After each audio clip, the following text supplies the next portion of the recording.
All right, welcome to a very special Mike Snello Show episode clip.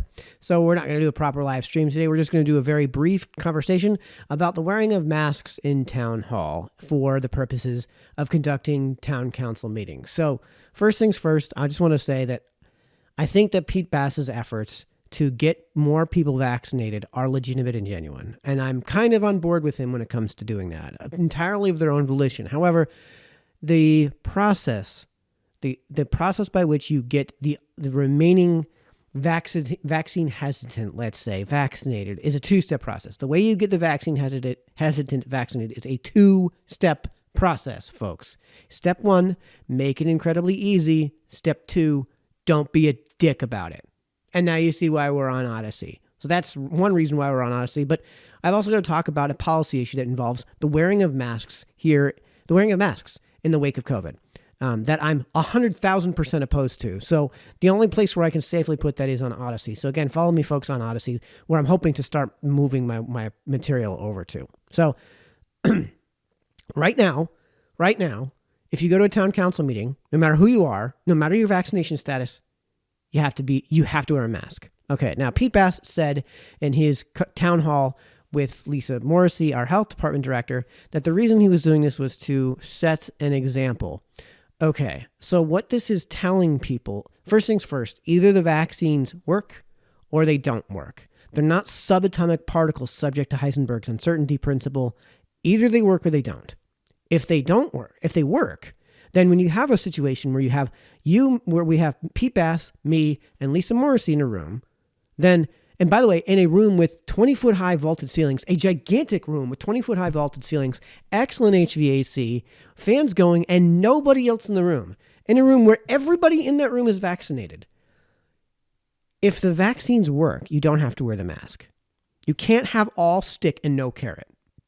If the vaccines work, you can take off the mask. So the reason Ricardo Lathers asked you that question, the reason that question was asked during that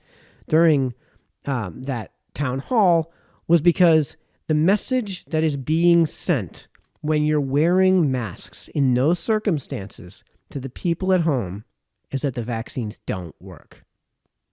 So we're talking about a counterproductive measure here. What you're telling the people who are vaccine hesitant, not the vaccine opposed, let's say, who just aren't ever going to get the vaccine. And I have no problem with that. Again, if the vaccines work, then you get vaccinated. And then if they don't, then that's their decision. If seatbelts work, then you wear a seatbelt. And if they don't, that's their decision because you're protected. By the way, this is not like drunk driving. This is not at all like drunk driving. Imagine if you had some sort of Rick and Morty force field that you could put around yourself, your car, and all of your possessions and all the things you care about, right? Then do we really care about drunk driving? Because if that drunk driver is only killing himself, only destroying his own car and nothing else because of all of these force fields, either you get the force field or you don't. And you make it incredibly easy to get a force field and then you don't be a dick about it. So that's, again, not comparable to Dewey's. But the real reason I want to do this is because, yes, I do want to convey the message that it is counterproductive to legitimate efforts in those sorts of situations to have people wearing masks. So what we're going to do is we're going to do a transition to, this is a video. This is from the regular town council meeting from August 9th, because folks, we have gone back to wearing masks in town council meetings. And again, when you have a room full of people, everyone in this frame has been vaccinated. All the town councilmen have been vaccinated. The mayor's been vaccinated. Randy DeBella, our town attorney, has been vaccinated. Our health department director, Lisa Morrissey's been vaccinated. Our own Dr. Jeremy Levin, world-renowned, highly decorated epidemiologist, has been vaccinated. Jack Healy, our DPW director, has been vaccinated. Everyone who is going to be attending these meetings as a member of the departments here with the town of Milford has been vaccinated. Every single one of them. Okay. Of all of the people who tend to attend regularly who are not town employees or are not in some way paid directly by the town, how many of them haven't been vaccinated? How many of them? Chief Ceruto, when he shows up, he's been vaccinated. You know how I know him all the way? By the way, do you know how I know how almost all of these people are vaccinated? I know the reason I know all of these people are vaccinated in almost every case is because you guys took pictures of yourselves getting vaccinated and pumped them onto Facebook. This isn't me disclosing some sort of private medical information. No, you guys let us know. You guys put your pictures on Facebook. I know Katie Francis did it. I know Pete Bass did it. I know Mary Jane Lundgren did it. I'm pretty sure I remember seeing Dave Lawson do it. You know, I know Michael Gould did it when he was a town councilman. I can't remember exactly who's been putting it on Facebook, but this is a small enough town. Everybody knows everybody. Everybody in that room has been vaccinated. Everybody. And the people that tend to attend these meetings, let's be honest, I'm going to be the youngest one there by like 20 years. So what we're talking about is an age bracket when people attend that has a statistically greater than 100% vaccination rate, as Lisa Morrissey has repeatedly talked about. So you can't have all carrot and no stick. Or sorry, all stick and no carrot, right? There has to be, your response to all of this should be, folks, I'll just put a piece of paper in front of my mouth because I don't have masks in my office. I'm the only one in here, right? The response should be, if you get vaccinated, you can take off the mask. That's the carrot at the end of the stick. And if you're just going to be openly hostile to everybody, if you're just going to beat them over the head with a stick, their response is going to be screw you. And it's going to be understandable when the response is just screw you, right? Because if the response is, if that's how things are going to be treated, the response is going to be from the vaccine hesitant, screw you, I'm not getting vaccinated. Period. I'm just not going to get vaccinated. Screw you. Right? There has to be a carrot at the end of the stick. You have to give people a reason to actually get vaccinated. And it's not just giving them candy or something like that. The light at the end of the tunnel is the return to normalcy.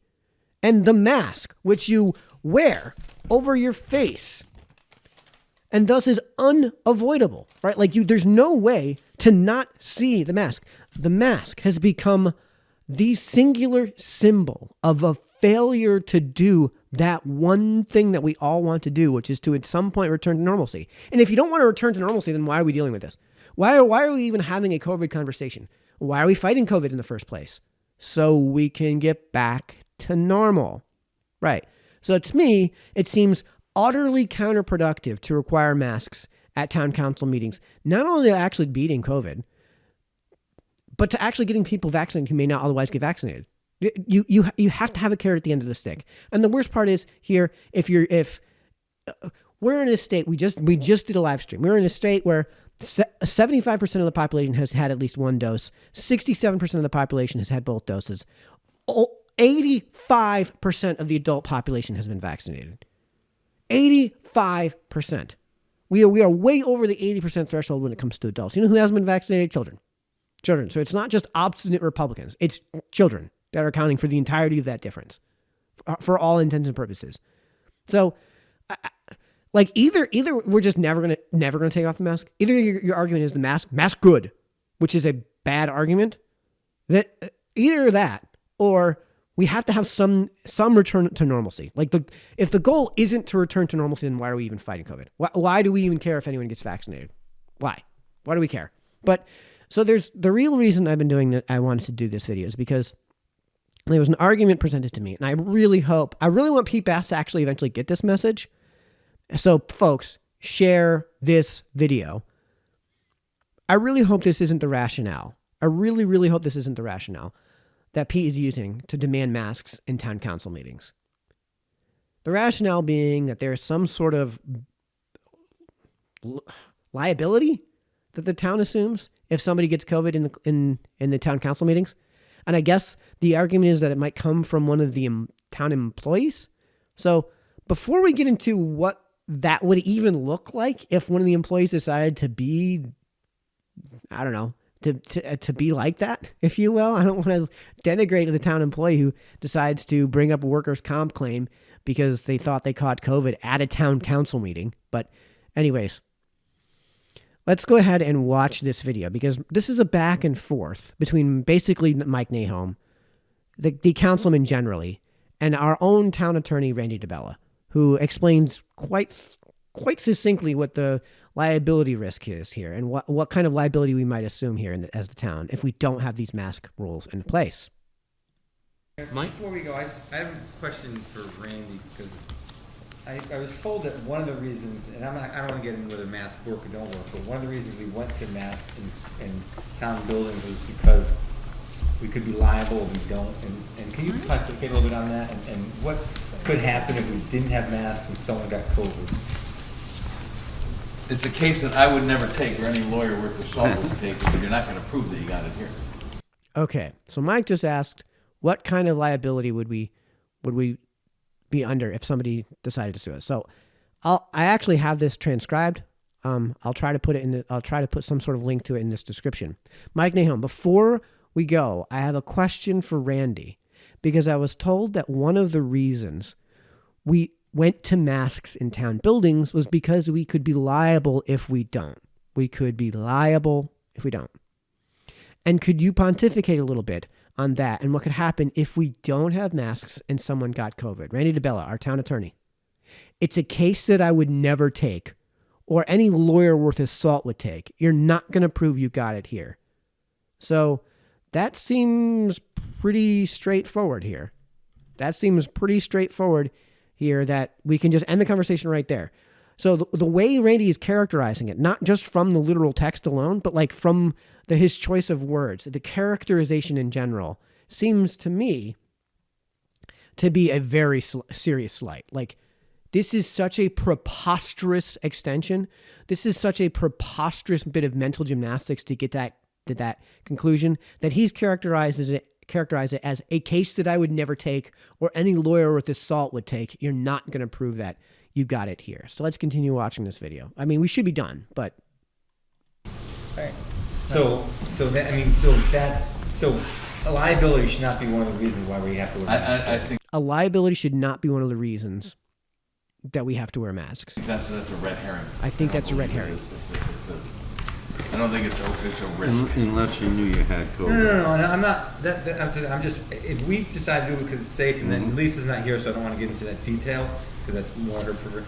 If we decide it's needed because of safety and health, that's great. But I don't want to have to say we're wearing masks because we're afraid of getting sick. Oh, I see what you're saying. Oh, you want to do it because of courtesy and societal responsibility. So, Liability is not a reason. So, Liability is not a reason. Liability is not a reason. I'm pretty sure we're pretty clear on this one that the excuse that liability is the reason is a bad excuse. Mayor Bass is going to decided of our own free will and sound state of mind to come into this room and sit together, just like all the volunteers in our vaccination clinic have done. I think that, as Randy said, it would be very hard to claim any liability there when you walked into it knowing that you're wearing a mask. Yeah, so in this case, basically what Katie Francis is doing is saying, Randy, why do we in this room have to wear masks? Is someone really going to sue us because we didn't wear masks? So that's the framing here. Do what you're doing. So, as I said, I don't want to get into the details because Lisa's not here, and that's the person I would speak upon. She's the health director. I just want to make sure it wasn't a liability thing. So Randy, just to answer Mike's question, to go a little deeper into it, okay? So if you have the State Department of Public Health, you have your health director stating that there could be an increase of COVID within your town employee base, and you chose to not take those recommendations, does that put the town in any sort of higher risk as far as litigation? Now you just mentioned the class of a person being an employee. yeah. Correct. Yeah, you're going to have a presumption that the employee. And would you also have an issue with the unions too? You could. It depends on how. You could. So when a lawyer says you could, that means that there's not, like, that means that there could be the possibility of, when a lawyer says could, we're basically looking at the scientific could. Like, is it outside the bounds of possibility? No. So it sounds to me, based on his tone and his demeanor, that he's saying that this isn't very likely. How detailed the union wants Thank to you. get. But it could be a work condition that needs to be negotiated. Yep. But for a volunteer, Okay, so that's a work condition that would need to be negotiated, which means that as far as the unions are concerned, the reason that the unions would have a problem is because they consider it a condition that needs to go to the unions first before you can impose it on the employee, right? The not wearing of the masks, let's say. So that's something where you would have to have a back and forth if the union had a problem with it.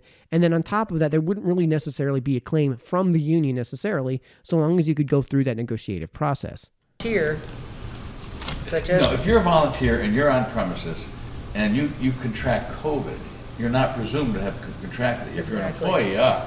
Yes, that's right. But the fact is Talking about that us. as a matter of evidence, proof, which is my world, there's no way that I can see anybody proving that they got it here unless they lived in a bubble till they got here. There's no way. Let me read that for you but the fact is that as a matter of evidence, proof, which is my work, there's no way I could see anybody proving that they got it here. He doesn't qualify this as town employees. He just says, there's no way I could see anybody proving that they got it here. They're not going to sustain the burden of proof in a civil case. Okay, so I haven't gotten that far. Go ahead. If they went to Stop and Shop, they could have gotten it there. They're not going to sustain the burden of, what we call the burden of proof in a Correct. civil case. Will I have to defend it? Sure. They can't get to a jury. A judge will not let that case go to a jury. And how much would I get? So it sounds to me like Randy is describing this liability as utterly ridiculous.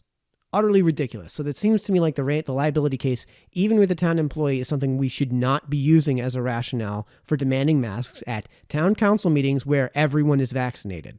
Yeah. And regardless of vaccination status. You probably get a good bill from a lawyer. But And they're pretty expensive, aren't And they? they're expensive, those lawyers. Depends on who the lawyer is.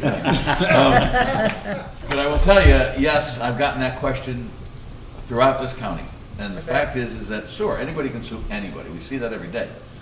But as a trial lawyer, I can't prove that. Did you go to Stop and Shop last week? Did you go to church? Did you do anything? But what Pete is saying, though, the burden of proof from an employee, though, is very It's different. our burden at that point. Right. That's different. And that's for workers' comp. Because they Okay, so now we're no longer talking about the liability of a civil suit, but the liability when it comes to a workers' comp claim. And as Randy DeBella explains, and this is what Chris Cosgrove said, but what Pete is saying, though, the burden of proof from an employee, though, Randy interrupts him, says, it's our burden at that point. That's different. And that's for workers' comp because they can't sue us. They can't sue us. Emphasis on can't. That's workers' comp. can't sue us. It's workers' Yep. compensation. Can't sue your employer. Okay, Right. got it. Right. So in that case, Doug Skelly, you can't sue your employer in that case. So in this case, what we're talking about is when it comes to the liability issue, it sounds to me the way that Randy DeBella is characterizing this, and I'll try to find a way to put that transcript I've put together of the relevant and important parts up on Odysee so you guys can check that out too. But guys, tell me what you think. It sounds to me like the way Randy DeBella is characterizing this is as ridiculous, as that liability claim being just preposterous.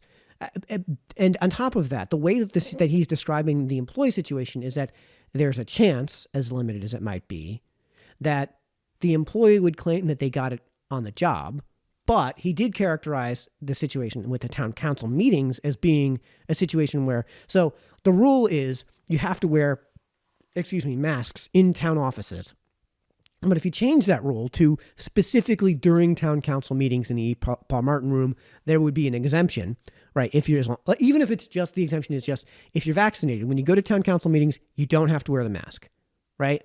If that was the only exemption, then Randy is saying that you'd have to prove that you got it here, which is kind of ridiculous, especially because how do you know that the employee was specifically in, at the very least, town hall? How do you know they were there? Right. So then your response to the workers' comp board would be, they weren't here. They weren't here in the town council meeting. They weren't here in that building. And then the burden of proof would shift back to them to prove that they were in that building.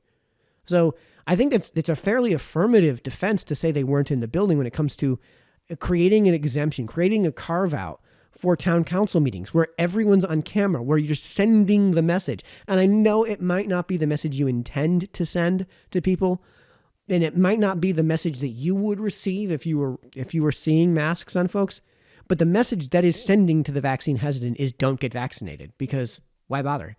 If the reason I want to go, I'm getting vaccinated so that I can take off my mask to return to that normalcy, and we're not going to do that, regardless of vaccination status, why bother? Why bother getting vaccinated at that point?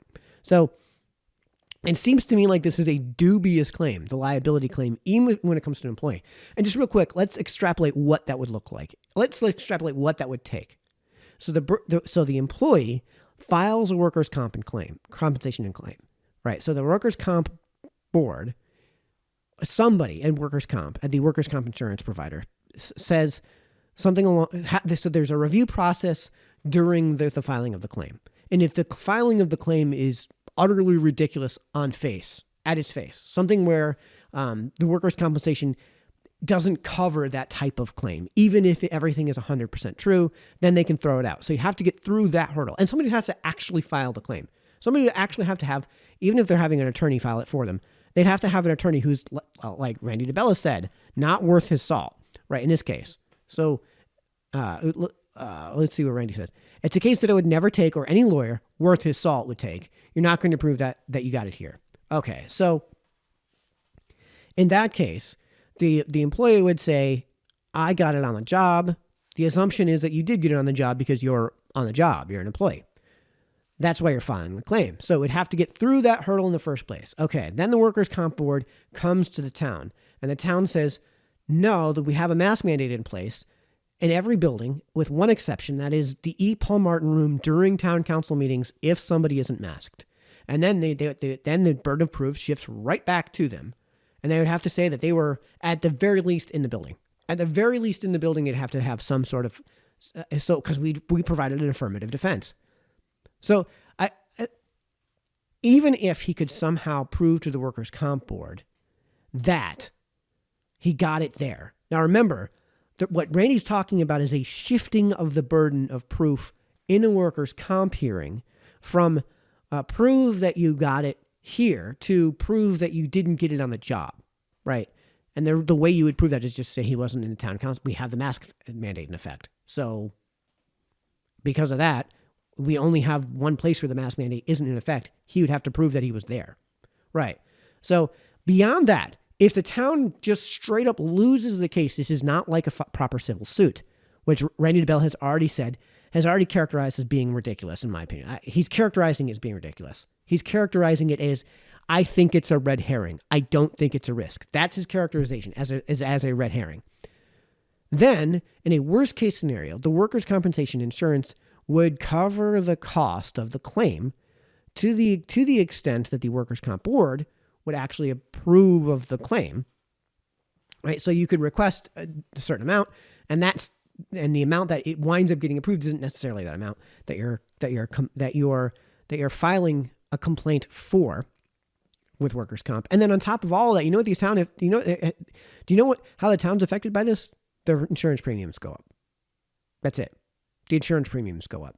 So this is the end consequence of jumping through a long line of hoops with an employee. And again, I think from this video, that Randy DeBella is characterizing this as being a lot of mental gymnastics to get to that end, as being ridiculous. So love to hear what you guys think in terms of that claim. Love to hear what you guys think in general about masking. And again, I really hope we put an end to this. I really hope we do put an end to this, because like I said, I think it's counterproductive to the legitimate efforts of PPAS to get more people vaccinated. And I think that is a legitimate effort. I think I'm mostly on board with that at this point, because at this point I would be more on board with kind of a passive effort, which is what this would do. Like the removing of the masks during town council meetings would be a passive effort rather than an active effort to get more people vaccinated. At this point, again, you're either going to get vaccinated or you're not. You're an adult. You can make that decision. And if the vaccines work, then you shouldn't be worried about the unvaccinated, because you can get vaccinated. And we already did a video on kids. You guys can check that out. It's on my Odysee channel. Or if it hasn't been, I'll upload it momentarily. So anyway, I'd love to hear you guys' thoughts on that matter. I would love to see an end to having masks in town council, and not just for self-serving purposes. So love to hear your thoughts. Till the next time I'll see you. I'll be seeing you actually next week on Sunday to talk about the American Rescue Plan Act, which is a whole bunch of money that got handed to the town and has a lot of strings attached to it. We can't spend it on things that would make sense. So that's what we'll be talking about next Sunday. And until then, it's been Mike signing off.